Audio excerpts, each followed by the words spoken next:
एक दिन मुझे मजबूरन गुफा वाले बाबा के पास जाना पड़ा, क्योंकि लॉकडाउन में मेरे पति की नौकरी चली गई तो हमारे घर के हालात बहुत ही खराब हो चुके थे। मेरी सहेली ने बताया कि गुफा वाले बाबा के पास माथा टेकने से हर समस्या का समाधान हो जाता है। फिर एक दिन मैं गुफा वाले बाबा जी के पास चली गई। वो बाबा पूजा के बहाने मुझे अपनी गुफा के अंदर ले गया। वहां पर मेरे और बाबा के अलावा कोई नहीं था। कुछ देर बाद बाबा ने गुफा का दरवाजा बंद कर दिया। गुफा के अंदर बहुत अंधेरा था। फिर एकदम से मेरी नजर बाबा के काले रंग के सांप के ऊपर गई। सांप को देखकर मैं घबरा गई और इससे बचने के लिए हाथ पांव चलाने लगी, लेकिन मैं अपने आप को बचा नहीं पाई। फिर बाबा ने भी मेरे अकेले होने का फायदा उठाया। मेरे साथ कुछ ऐसा हुआ कि दोस्तों, मेरा नाम रतिका है और मेरी उम्र 26 साल की है। मैं शादीशुदा औरत हूँ। मेरे परिवार में मेरे पति राहिल और मेरी 2 बेटियां हैं। हमारी अरेंज मैरिज हुई थी। हमारी शादी को 15 साल हो चुके हैं। इसी बीच हमारी 2 बेटियां हुई। बड़ी का नाम हमने बड़े प्यार से रोशनी और छोटी का नाम काजल रखा। मेरे पति एक मिडिल क्लास परिवार से बिलोंग करते हैं। वो प्राइवेट कंपनी में नौकरी करते हैं। मदर कंपनी में लॉकडाउन के दौरान इनकी नौकरी जाती रही। फिर हम पंजाब से दिल्ली शिफ्ट हो गए और काम की तलाश करने लगे। मेरे पति को कोई काम नहीं मिल रहा था। वो कई दफ्तरों में इंटरव्यू देने के लिए जाते रहते और फिर भी इन्हें नौकरी नहीं मिल पा रही थी। इसी कारण हमारे घर में आए दिन पैसे को लेकर लड़ाई झगड़े होना शुरू हो गए। अब घर तो पैसों से ही चलता है। आम आदमी की ज़रूरत कभी खत्म नहीं होती। लिमिटेड पैसा होने की वजह से हम बहुत ज़्यादा टेंशन में रहने लगे थे। हम दोनों के बीच अब और भी झगड़े होने लगे थे। मैं बहुत परेशान हो चुकी। फिर एक दिन मैं अपनी सहेली को ये सारी बातें बताई तो इसने मुझे बताया कि कोई बाबा है, मशहूर है। कहते हैं कि इसके पास जाने से हर कोई समस्या का समाधान हो जाता है। दूर दूर से लोग इसके पास माथा टेकने के लिए आते हैं। इस बाबा को लोगों ने काफ़ी बड़ा दर्जा दिया हुआ। कहते हैं कि वो बाबा मन की शक्ति प्रदान करता है और लोगों के दुख तकलीफ दूर करता है। मैंने अपने पति को ये सारी बात बताई। मेरे पति इन सब बातों में विश्वास नहीं करते थे। इन्होंने मुझसे कहा, तुझे अगर जाना है तो जाओ, मगर मुझे इन सब के लिए फोर्स मत करना। मैं पहले से ही बहुत परेशान हूँ। मैंने सोचा कि मैं अपने पति को बाबा के पास जाने के लिए ज़्यादा फोर्स ना ही करूँ तो अच्छा है। अगर इन्होंने मुझे भी जाने से मना कर दिया तो फिर मैंने सोचा कि मैं अकेले ही चली जाती हूँ। मैंने बाबा के पास जाने का विचार बना लिया, क्योंकि बाबा के लिए आ गया तो हमारे घर के हालात बहुत बिगड़ चुके थे। इसलिए मैंने मजबूरन गुफा वाले बाबा के पास जाने की पूरी तैयारी कर ली।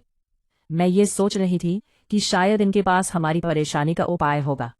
अगले ही दिन मैं नहाकर अच्छी सी साड़ी पहनकर बाबा जी के आश्रम में चली गई। बाबा जी दिखने में 45 से 50 साल की उम्र के लग रहे थे। इनके आसपास भगतजन बैठे थे। इनके दोनों बाजुओं में 2 लड़कियां करीब 25 की उम्र की सफ़ेद साड़ी में खड़ी थी। बाबा जी भगवान और शक्ति की बातें कर रहे थे। सत्संग खत्म होने के बाद सब लोग एक एक करके बाबा जी से मिलने जाने लगे। जब मैं इनके पास पहुंची तो मुस्कुराया, मुझे आशीर्वाद दियो।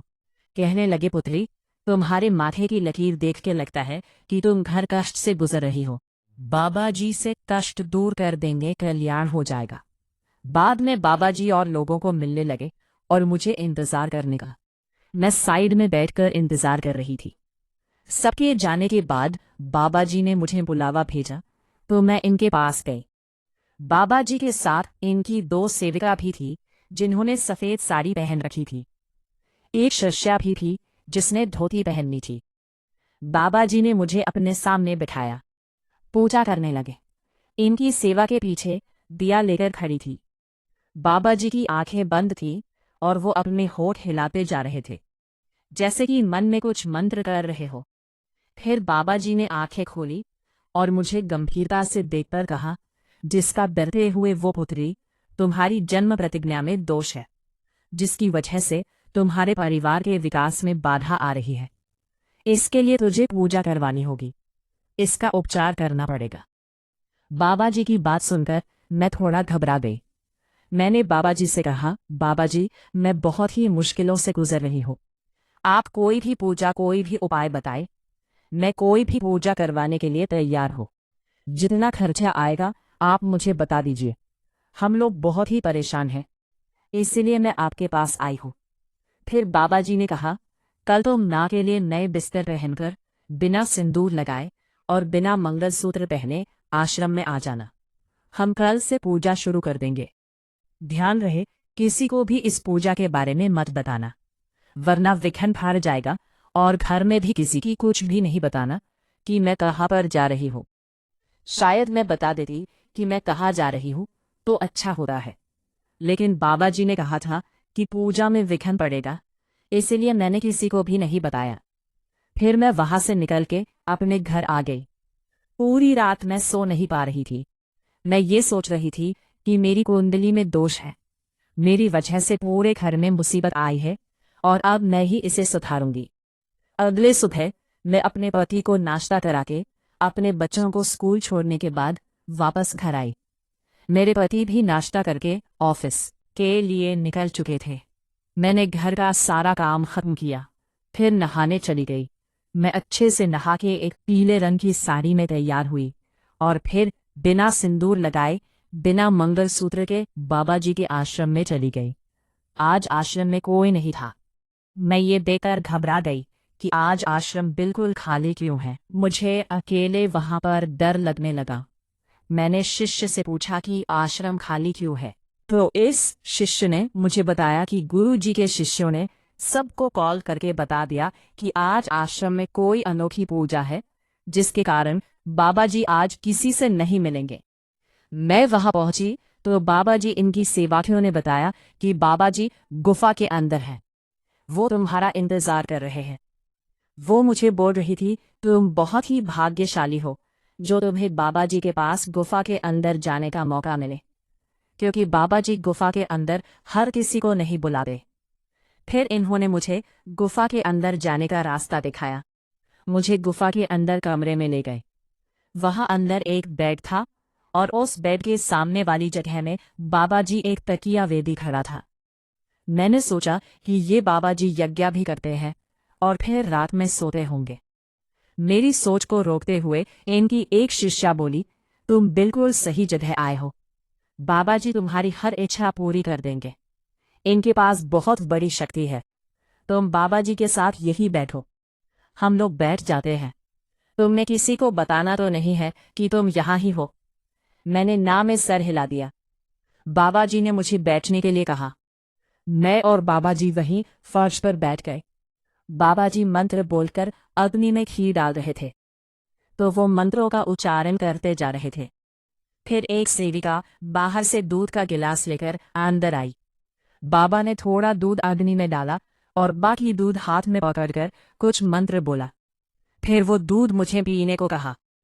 बाबा बोले, इसे पी जाओ, लेकिन मुझे डर लग रहा है कि कुछ गलत ना हो जाए, क्योंकि यहाँ पर कोई और नहीं था। मुझे डर लग रहा था, मगर मैंने डरते डरते दूध का गिलास हाथ में ले लिया और दूध एक ही बार में पूरा पी लिया। दूध पीने के बाद मुझे कुछ अजीब सा लगने लगा। अचानक ही मुझे नशा सा चढ़ने लगा। मेरी आंखों के एक अंधेरा छाने लगा। मैं बेहोशी होने लगी, फर्श पे ही गिर पड़ी। मुझे लगा मुझे शायद कुछ कमजोरी की वजह से चक्कर आ गए। पहले तो मैं कुछ समझ ही नहीं पा रही थी। कुछ देर के बाद मुझे थोड़ा होश आया तो मुझे पता चलने लगा मेरे साथ क्या हो रहा है, पर मैं इसका विरोध नहीं कर पा रही थी क्योंकि मैं पूरी तरह होश में नहीं थी। मुझे महसूस हो रहा था कुछ जने मिलकर मुझे उठा रहे हैं। फिर इन्होंने मुझे पलंग पर लिटा दिया। मैं आंखें खोल के सब कुछ देख रही थी, मगर कुछ कर नहीं पा रही थी। फिर इस बाबा ने अपने शिशु को बाहर इंतजार करने के लिए कहा। बाबा ने पूजा शुरू कर दी। मैं बाबा की हरकत देखकर हैरान रह गई। मैं सोचने लगी, किस तरह की पूजा है। मेरे पति ने तो कई दिनों से मुझे छुआ तक नहीं था, क्योंकि वो अपनी परेशानियों से घिरा रहता था। घर की परेशानियों को देखकर मैं तो बहुत परेशान थी। अगर मैं परेशान ना होती तो यहाँ फर्जी बाबा के पास पूजा करवाने कभी ना आती। बाबा के पास आने से पहले मैंने सोचा था कि अगर एक पूजा कराने से हमारे घर में सुख समृद्धि आती है तो इसमें हर्जिया है।